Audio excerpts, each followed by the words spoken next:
This post will hopefully show men considering marriage how to avoid massive asset losses in the event of a divorce. I have always been a very shrewd man when it comes to my finances. Not so much when it comes to my romantic relationships, but I'm working on that now. My story starts in the mid-90s. I had recently finished my surgical residency and moved out to a state with a severe doctor shortage. I was pulling down well into 7 figures annually. However, I myself was working for this money, and I always believed that having others working for you is the way to generate true wealth. So I began to open various hotel franchises, restaurant franchises, apartment buildings, etc. I was always concerned about a lawsuit because, well, doctors get sued a lot and I did not want to lose money to that, so I began researching into asset protection. The best way to protect one's assets is through an irrevocable trust. This is a trust where you are the beneficiary of all the assets within, meaning you do not own them and creditors cannot take them, but you can still access them. Unfortunately, in most states one cannot set up an irrevocable trust for himself. Nevada, however, is an exception to this. You can establish a spendthrift trust, which is essentially an irrevocable trust without being called one. So I converted my franchises and properties into company stock and then moved these stocks into an account in a trust in Nevada. Now, it's the early 2000s about, and my company is making slightly more than my salary as physician. So I quit working as a doctor and moved full-time to manage my company. At this point I was 39 years old and I began to think about marriage. So I began to date seriously.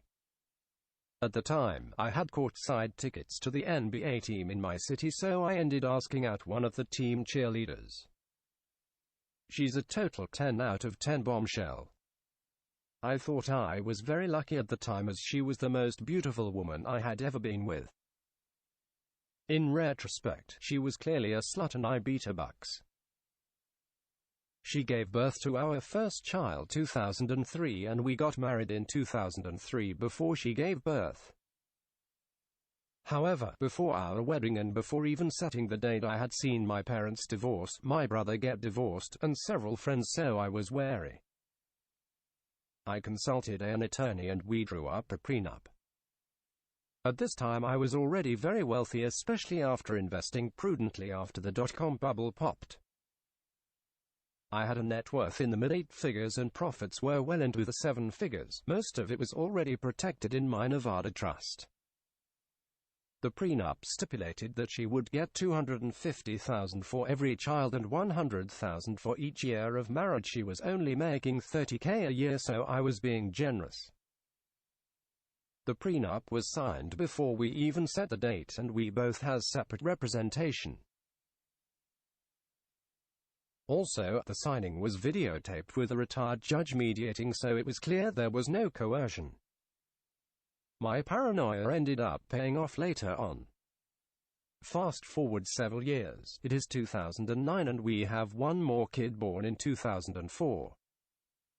Our sex life has tapered off quite a bit.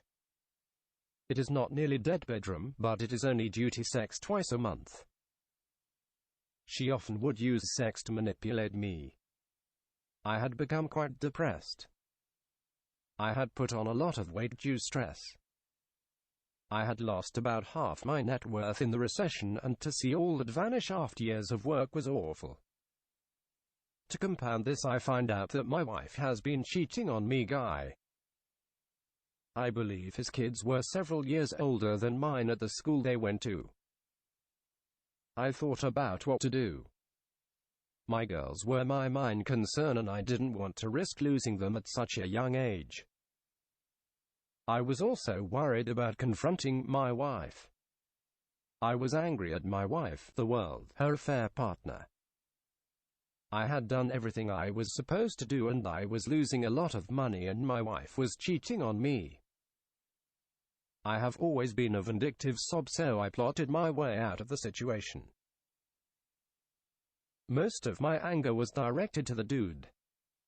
Surprisingly, he worked at the time at a company that supplied a lot of the stuff to hotels. I called the company up and they fired him. Keep in mind this was during the midst of the recession. The guy lost his job, got divorced, lost kids, and from what I know now lives in a shitty apartment. It was shitty what I did, but I don't regret it.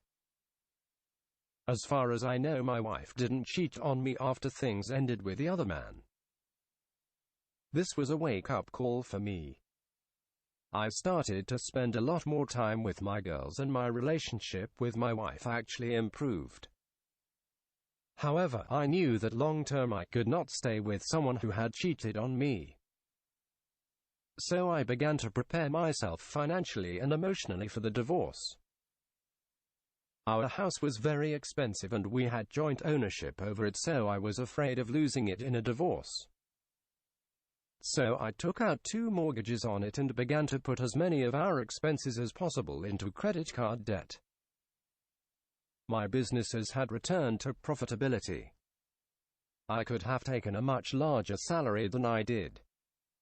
However, I kept it artificially low so that when I filed for divorce, possible child support would be calculated from a lower income.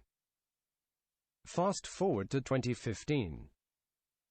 My girls are a bit older and I've been spending a lot more time with them and have been really enjoying it, which actually surprised me. My wife and I now only have sex once a month, and whenever I don't do what I want, she just gets horrible and nasty. Worst things I've ever heard. Men who've been in a bad marriage, I'm sure you know what I'm talking about. So I finally file for divorce. As I expected she would do, my wife tries to challenge the prenup and go for half my stuff. By this time my net worth had fully recovered, so she would have gotten just a massive payout. Luckily, the prenup was pretty solid. And I also had a little bit of leverage. The debt, which was considered both of ours, that was accumulated. Our lawyers negotiated that she wouldn't challenge the prenup as long as I get all of the debt. I could wipe it out in a year if I wanted to, so I readily agreed. So in exchange for the 12/13 of a year of marriage, she got $1,300,000 plus $500,000 for our 2 girls. This ended up being around 3% of my net worth. Due to all the time I spent with my girls, we ended up getting 50-50 custody, no child support.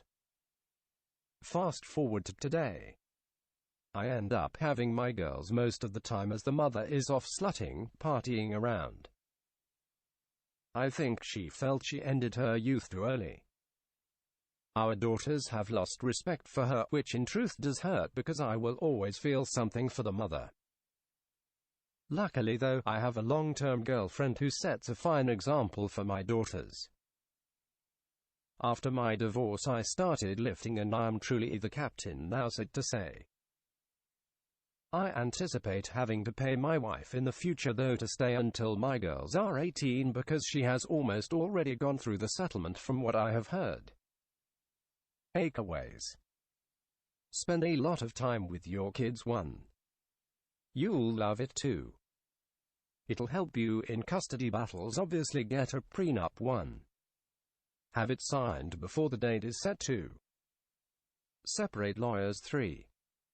Signing is videotaped with a mediator present. Use trusts to protect yourself. If you have a friend or brother you trust a lot, you can both set up irrevocable trusts for each other. Don't be a beta. Bucks. I was out of shape for much of the time and was not physically attractive to women. A good standard I now have is, would childhood me look up to who I am now or want me as a dad? Good luck, men. Any questions I'll do my best to answer.